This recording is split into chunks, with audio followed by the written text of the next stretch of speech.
vous appelez? Moi, on m'appelle Bénédiction Balianango Isaac. Bénédiction. Ouais. Bénédiction, est-ce que vous pouvez vous présenter? Qui êtes-vous concrètement? En ville de Béni, ici, je suis le président des déplacés internes à ville de Béni. Ouais, nous encadrons tous les déplacés qui sont en interne ici. Peu importe les villages d'origine, mais c'est nous, dès lors que ces déplacés sont à ville, nous chapeautons tous ces déplacés-là, je peux le dire. Bénédiction, vous encadrez les déplacés de Béni parce que vous-même vous êtes déplacé. Exactement, je suis déplacé, je suis venu d'Eringeti. C'est d'Eringeti que j'ai fui, mais au moins j'ai fait beaucoup de mouvements. Je me suis déplacé maintes fois avant de venir à Béni ici. Ouais. Est-ce que vous pouvez nous raconter votre histoire? Pas de soucis, monsieur. Ouais, j'ai été à Eringeti, j'ai grandi à Eringeti et j'ai commencé l'école primaire à Eringeti, l'école secondaire aussi à Eringeti. À 2009, il y avait des ADEF qui vivaient toujours dans des apparages d'Eringeti. Mais à ce moment-là, ils ne menaçaient pas la population. Et on s'habituait à eux. Ils venaient même au marché là-bas acheter leurs billets et ils rentraient. À 2009, là-bas, au mois de juillet, il y a eu la première guerre contre ADEF, donc FRDC et ADEF. Et là maintenant, c'est depuis 2009 que les ADEF sont devenus, je peux dire, virulents. Ils ont commencé à emporter les gens, ils ont commencé à tuer les gens. Vous savez, nous avons des chats partout là-bas. Et dans ces chats, on voyait des ADEF Fenalou. Et ils venaient à Eringeti. Bon, on était presque habitués à eux. Mais depuis 2009, ils sont devenus virulents parce que la FRDC a agressé ces rebelles. Et maintenant, à un moment donné, il y a eu guerre. J'ai fui la toute première fois à Béni, en 2009. Et après 2 mois, je suis retourné à Eringeti. J'ai continué avec les études. À l'époque, j'étais à 6e primaire. 2014, ils ont emporté les gens jusqu'à 2014. En 2014, il y a eu le premier massacre. Et c'était dans le village d'Eringeti, le quartier appelé Linzo-Sisen. La première famille touchée par les ADEF, par les massacres des ADEF, il y avait une collègue à moi. Alors nous, on pensait que c'était de la blague. C'était le samedi. Le lundi, on a appris que non, on a tué les gens par la machette. À ce moment, je faisais maintenant première secondaire. Non, troisième secondaire. Alors, nous nous sommes étonnés. On a dit, comment on peut tuer les gens par la machette? Parce que c'était la première fois à attendre qu'on tue les gens par la machette.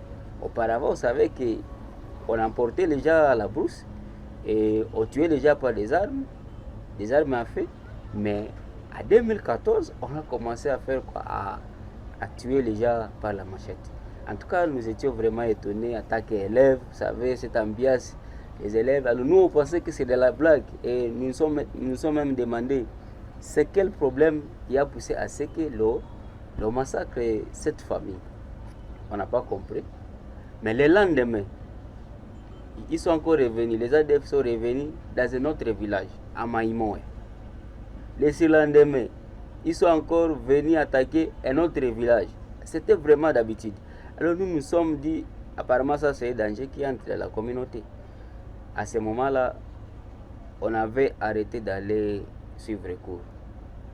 On se réveille chaque matin, on se positionne au cours de la route, attendre où est-ce qu'encore les ennemis ont tué. Parce que c'était devenu vraiment d'habitude. Ils tuaient les gens du jour le jour. Alors, après une semaine, ils sont revenus encore maintenant à Eringeti Centre. À Eringeti Centre, ils ont tué les gens.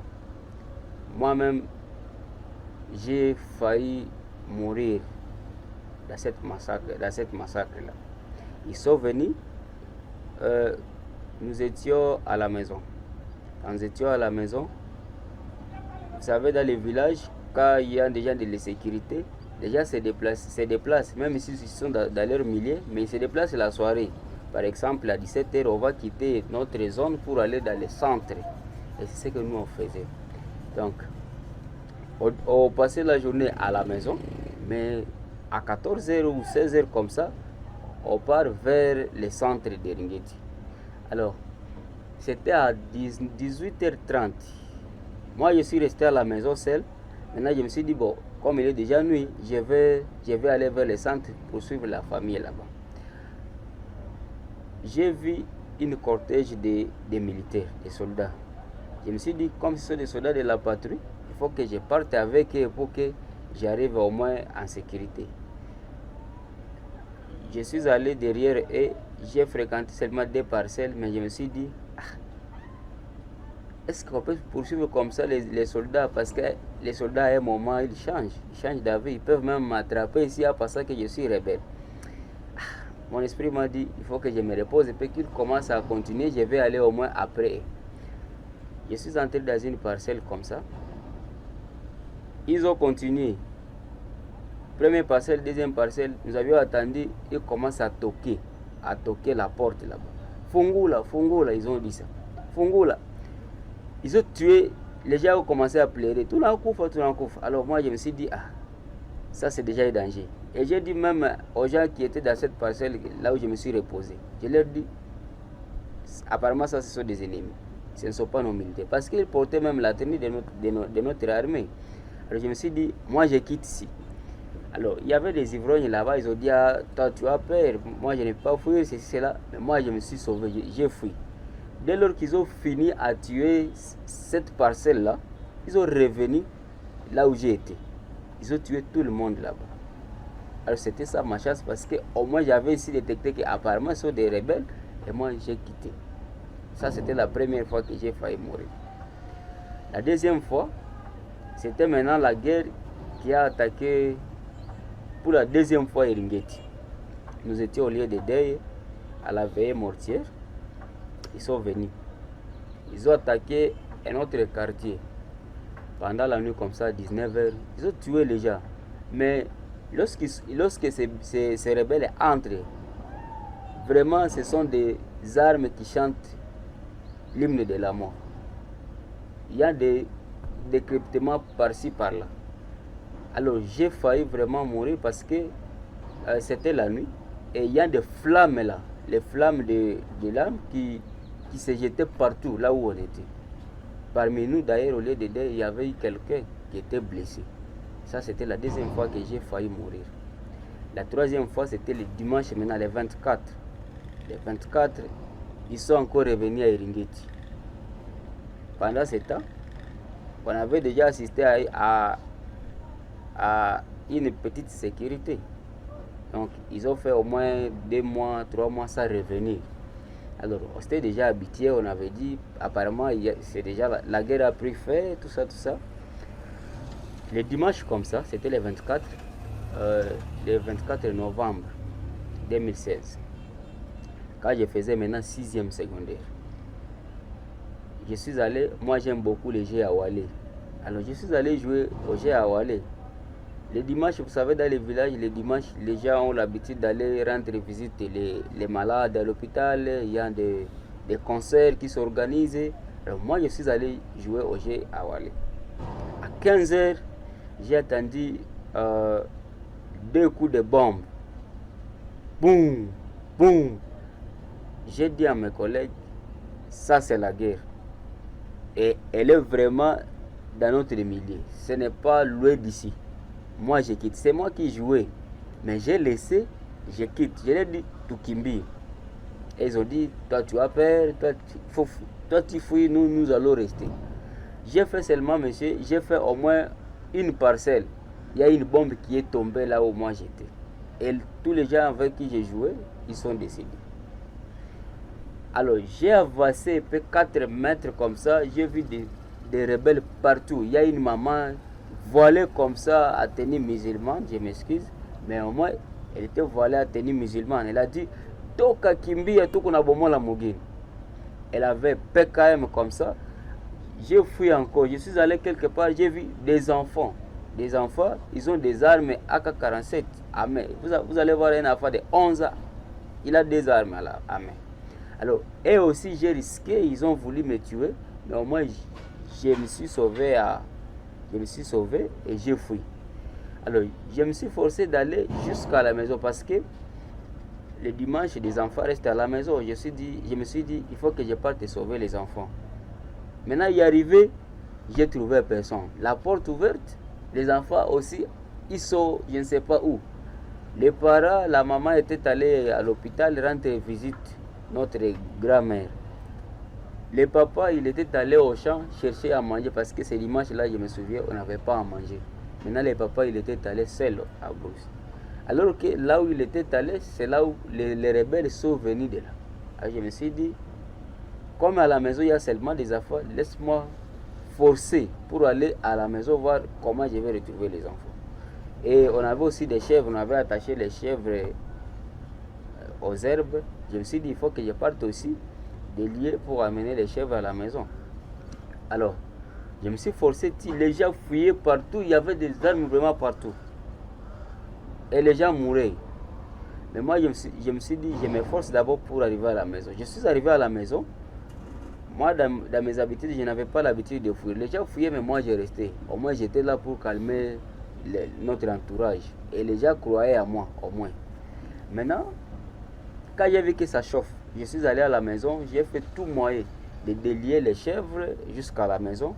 J'ai fermé les portes. Je suis allé aussi à la grande route. Je suis allé voir les gens qui fuient.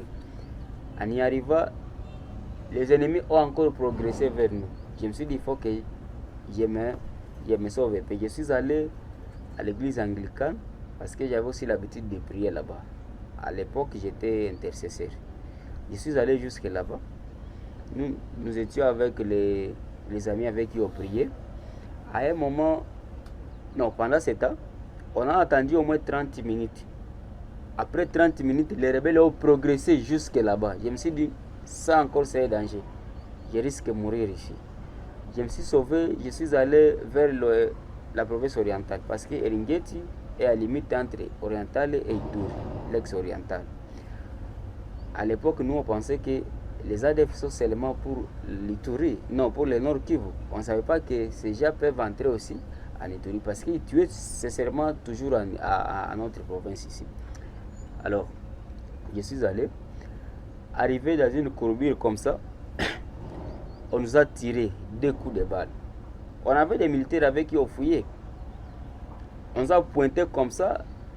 Je me suis courbé, j'ai attendu cette flamme jusqu'à ce que les militaires ont dit, monsieur, tu as failli mourir. Il faut que nous quittions à la grande route pour que nous nous sauvons là, nous fouillons au moins en regardant là où les rebelles sont en train de venir.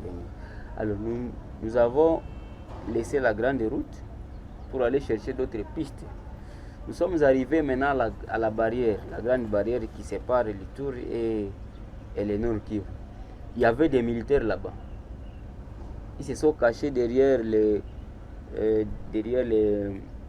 c'est quoi encore, je ne sais quoi dire, derrière les manquiers, voilà, derrière les manquiers. Alors, ils ont pris leur position, nous on était là, on croyait ces militaires. On avait dit que comme ces militaires sont ici, peut-être, et aussi comme nous sommes dans une autre province, peut-être les rebelles ne peuvent pas venir. 15 minutes, il y a eu des coups de balles partout là-bas. Nous avions encore fui avec les militaires. Nous avions laissé la grande route encore, nous sommes allés dans une vallée. Et là, ce que j'ai vu, c'est ce que je ne croyais pas. Moi, personnellement, ici, nous avons roulé avec un soldat.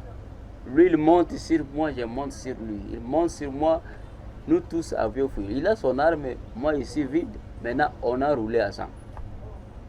À ce moment-là, je ne savais pas où sont mes membres de famille. Maintenant, je me suis demandé, est-ce que vraiment je vais fuir sans chercher même un enfant. Mais il n'y avait plus moyen de retourner à la maison. Il n'y avait plus moyen. Et je suis allé. Quand ça faisait 19h30, je me suis dit, apparemment ici, il n'y a plus moyen de retourner à la maison. J'ai progressé jusqu'à Ndalia. Ndalia, c'est un village qui est à peu près 25 km de Ringeti. c'est à province de l'Ituri. Nous sommes allés là-bas avec d'autres personnes. Là, j'ai passé nuit, je ne savais pas où est mon père, où est ma mère, où sont les enfants. Je suis allé seul. Et je ne savais pas où sont d'autres membres de famille. On nous a accueillis là-bas, on nous a présenté des nourritures. Je n'ai pas voulu manger parce que je ne savais pas où sont les membres de famille.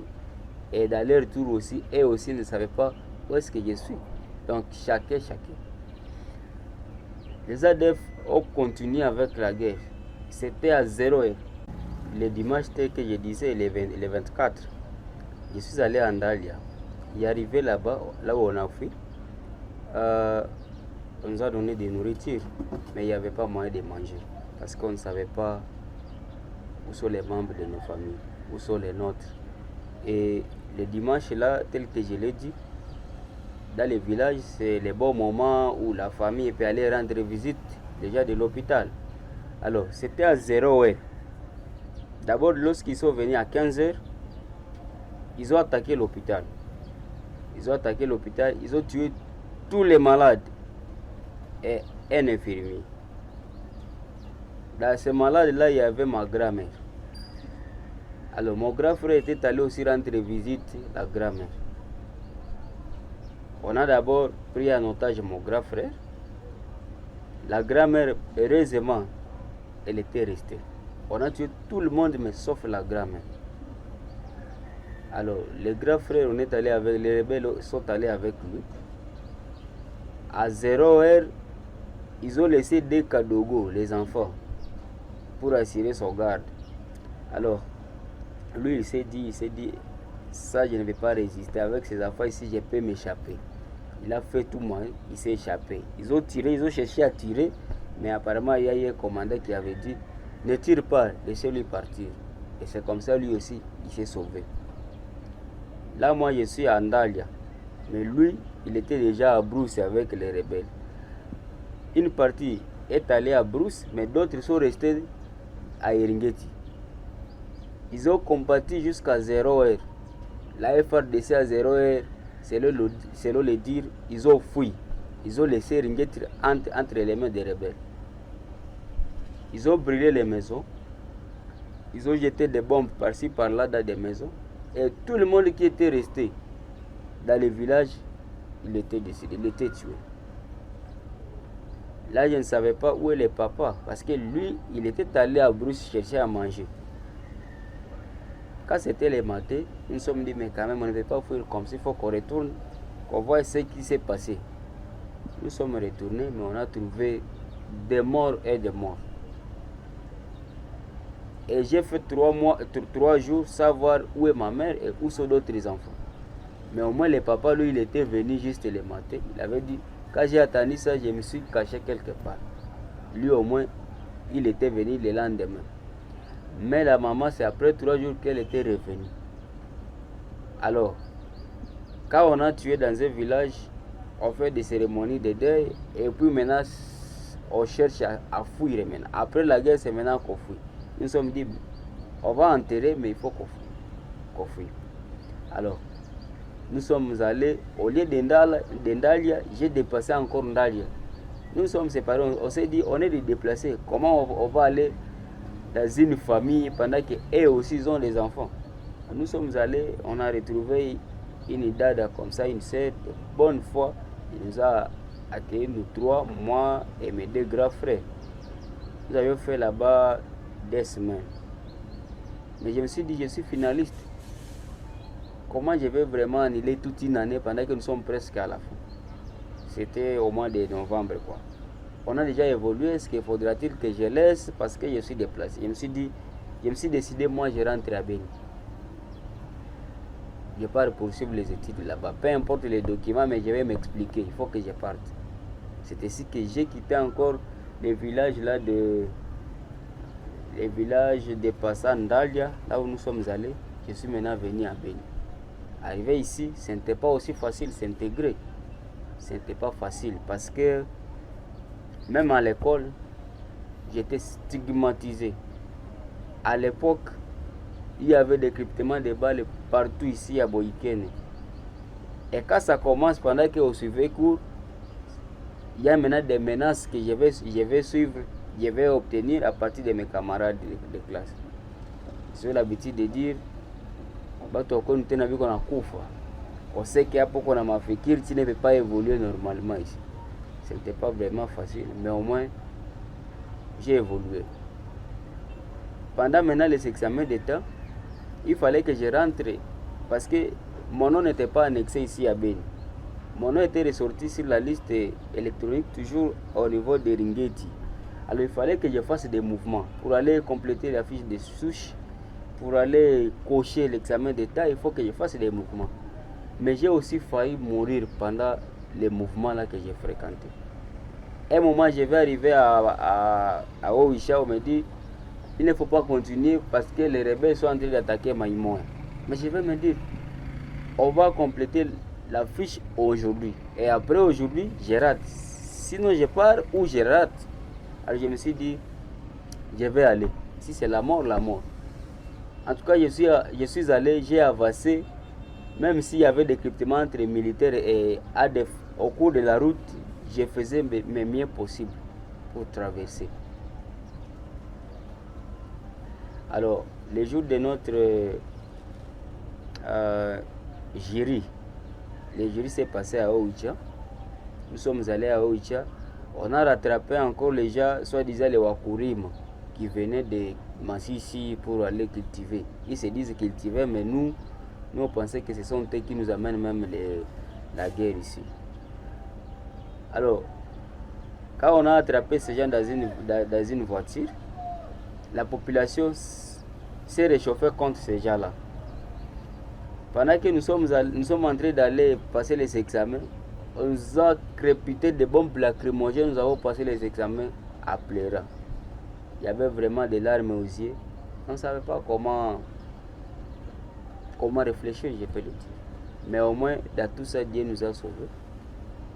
Nous avons quand même réussi. Vous avez reçu votre diplôme? Exactement, j'ai réussi avec 65%. Formidable. Et maintenant, vous habitez en permanence presque à Goma, à Beni. À Beni, ici. Oui, vous savez, à Ringeti exactement, il y a une petite sécurité. Mais ça ne permet pas quelqu'un de travailler. Parce que dans notre brousse, là où on faisait les champs, on a envahi, nous avions laissé 400 hectares, un champ de 400 hectares où il y a des cacao. On a aussi laissé un autre de 200 hectares où il y a des cacao. Maintenant, on n'a plus accès à ces champs. Même si je rentre à Ringeti, je vais rester au centre là-bas. Et peut-être je serai ivrogne déjà. Parce que les gens qui sont là-bas, ils vivent que de l'ivresse. À part ça, il n'y a pas d'autre activité que prendre l'alcool, que fumer les champs. Parce qu'il n'y a plus les champs. Les activités du village, c'est les champs. Alors je me suis dit, mieux vaut que je reste à ville. Et le docteur Mukwege vous a rencontré à Beni? Si, je suis à Beni ici. Il y a eu les élections des comités de déplacés. Dieu m'a sauvé, je suis passé comme président de déplacés au niveau urbain. C'est ça. Alors, à un moment, nous avions appris des fondations Panzi. Il y a eu des collègues qui sont venus à notre bureau, que nous venons de la fondation Panzi. Voilà, docteur Mukwege. Nous avions vraiment aimé parce que ça faisait déjà 7 mois. 7 mois, il n'y avait pas d'assistance. Et nous, les déplacés nous menaçaient. Pendant que vous êtes là-bas, à tout pas d'assistance, il n'y a pas d'assistance. Et pensaient que c'est nous qui freinions les assistances. Alors quand nous on a appris de cette nouvelle, ça a été vraiment pour nous une joie. Parce qu'au moins, les déplacés vivent une vie souffrante ici à Beni. Vous savez, ici à Beni, tout est payable. L'eau, on paye, on achète de l'eau. Les soins médicaux, on doit aller. Nous, chez nous, on n'avait pas l'habitude de payer des $50 à l'hôpital. Mais ici à Beni, on impose les $50 aux déplacés. Pendant qu'on manque quoi manger, et on va maintenant taxer, on va payer par exemple, on va payer une facture de $50 à l'hôpital. Les enfants, la fois dernière, on a comptabilisé à peu près 2500 enfants qui ont raté les circuits scolaires l'année passée. à peu près. Mais si on continue avec les investigations, ça va aller au-delà de 5 000. Il y a eu des affaires, malgré la gratuité, ils sont venus, ils ont cette volonté d'étudier. Mais certains chefs de certaines écoles, ils disent qu'il n'y a plus de place. Oh, il y a des normes qu'on a fixées à la sous-division, donc on ne peut pas vous recevoir. C'est ainsi que beaucoup d'enfants ont raté le circuit scolaire. Et d'autres qui ont eu la chance même d'entrer dans des écoles non publiques, privées, quoi, ils ont arrêté. À un moment, ils se sont dit, nous n'avons pas de moyens, ils ont coupé, ils ont arrêté avec les études. Et ils ont raté aussi comme ça. Ici à Beni, avec 5 000 francs, on ne peut pas vivre. Pendant qu'un déplacé, son revenu du jour est inférieur à 1 000 francs. Inférieur à 1 000 francs. Ici, on vit, on accompagne les familles hautes au champ. Quand on les accompagne, on peut vous donner un rejet de... Non, quelques bananes comptées à main pour les servir de votre famille. Et s'il veut, il vous donne. S'il ne veut pas, il laisse parce que vous êtes déplacé. Bon, c'est comme ça. En tout cas, la vie de déplacé à Ville de Beni. Bien qu'on s'effonce, vous allez voir, beaucoup de gens disent qu'à Beni, il n'y a pas de déplacé. Parce qu'on est en ville. Et quand on est en ville, on va s'efforcer de faire quoi? De se laver quand même. On ne peut pas aller en ville en état comme un rebelle. Parce que d'ailleurs ici, on est menacé quand on te voit sale comme ça et on ne te connaît pas, on peut te brûler facilement. C'est pourquoi même les déplacés s'efforcent au moins de prendre les bains. Et quand les gens voient ça, ils disent ici il n'y a pas de vulnérables, ici il n'y a pas ceci, cela. Alors que les gens souffrent. Les gens souffrent. Il y a vraiment rupture ici à Beni. On a, à ce jour, on a 27 000 ménages de déplacés en ville de Beni. 27 000. 27 000 ménages en ville de Beni. Et qui souffrent. Quand les organisations viennent, ils vont toucher quelques ménages. Et quand on dit ciblage, c'est-à-dire on va tenir compte des critères, pendant que beaucoup de gens, visiblement, vous ne pouvez pas sentir, mais à l'interne, ils souffrent. Actuellement, les déplacés ont l'habitude de faire des repas sautés, c'est-à-dire au lieu de prendre 3 repas par jour, difficilement ils prennent un repas ici à Beni. Et je suis en train de craindre que les jours qui viennent, on va assister à une épidémie de la malnutrition malgré que ça n'existe pas. On va assister à des malnutritions, même chez les vieux, chez les jeunes, même chez les enfants. Je rentre encore sur la question, le docteur Mukwege arrive. Ouais. Alors, quand nous avions appris de l'assistance, ça a été pour nous un soulagement. On a dit que c'est Dieu qui a envoyé docteur Mukwege. Parce qu'au moins nous suivons docteur Mukwege depuis longtemps. Nous le suivons dans des radios. Quand il est à l'étranger, il défend les déplacés. Nous, pour nous, on attendait qu'il vienne. On a aussi appris, il est en train d'assister à Goma et ailleurs. Nous avions prié Dieu, quand est-ce que le docteur Mukwege va venir à Beni. Alors, quand vous êtes venu, on a dit, on va respirer. On va respirer, on a une nouvelle énergie. Et pour nous, nous manquons comment même remercier le docteur Mukwege. Parce que l'acte qu'il fait, depuis que je suis à Beni, je n'ai jamais assisté à cet acte ici. De tels actes comme ce que lui il a fait ici à Beni. C'est la première fois voir un déplacé trouver les kits complets comme ce que le docteur a donné. Nous pensons que ça va vraiment aider pendant un moment. Mais nous allons lui demander que ça ne soit pas la toute dernière fois parce que nous n'avons pas comment retourner chez nous. Nous sommes encore à Beni. Et pendant que nous sommes à Beni, nous sommes abandonnés par le gouvernement. Je peux dire abandonnés parce que normalement le gouvernement responsable devrait mettre au moins un plan de contingence sur cette question de déplacés. Mais il n'y a pas un plan qui est préétabli pour gérer la question des déplacés. Il y a la même gestion des déplacés en République démocratique du Congo, aussi ici à Beni. Parce que normalement, on ne devrait pas passer pendant autant de jours comme ça, sans trouver quelque chose. 6 mois, si vous êtes responsable, vous pensez que les gens mangent des fois. Ici, on n'a pas de champs. Les déplacés en majorité sont des cultivateurs. On n'a même pas besoin d'entrer dans des bureaux travailler, non. Il n'y a pas même de boulot, parce que même les gens de Beni souffrent, ils pleurent. Alors, tout ce temps-là, vous pensez que si on avait un gouvernement responsable, on avait au moins assisté à chaque fois, chaque mois, on pourrait, chaque mois, on pourrait donner des assistances aux déplacés. On pourrait assister les déplacés. Mais voilà, 7 mois, il n'y a pas d'assistance. Et c'est là où on peut attendre même 2 ans. On va venir avec quelque chose au compte du gouvernement, on va donner les déplacés. Alors nous, au nom des déplacés, nous remercions le docteur Mukwege.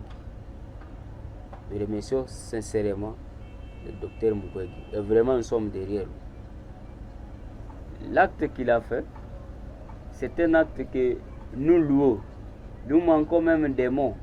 Nous manquons des mots que nous pouvons adresser à docteur Mukwege. Mais Dieu seul voit notre cœur et il voit notre attachement à lui. En tout cas, Mungu wa Mubariki, nous sommes derrière lui. Et nous vous disons merci d'avoir accepté de participer à cette séance de questions. Et nous allons dire que nous sommes très fiers et nous vous encourageons à tenir bon. Et à savoir que le docteur Mukwege lutte pour la paix. Donc que la paix revienne sur l'ensemble de la République. Et il sait que s'il y a la paix, vous aurez votre droit. C'est pourquoi il cherche toujours, il milite pour le recouvrement du droit et de la dignité. Il lutte pour la femme, mais la femme dans la communauté. Qu'elle soit artiste entière, à part entière dans une société où règne la cohésion sociale. Et la cohésion sociale suppose la paix. Nous vous disons courage. Merci. Et que Dieu vous bénisse. C'est à nous de remercier encore une fois la Fondation Panzi et le docteur Mukwege. En tout cas, nous remercions. Nous manquons seulement des mots et nous manquons même un cadeau à envoyer au docteur Mukwege. Mais le cadeau, c'est la prière et les remerciements. Merci. Merci beaucoup.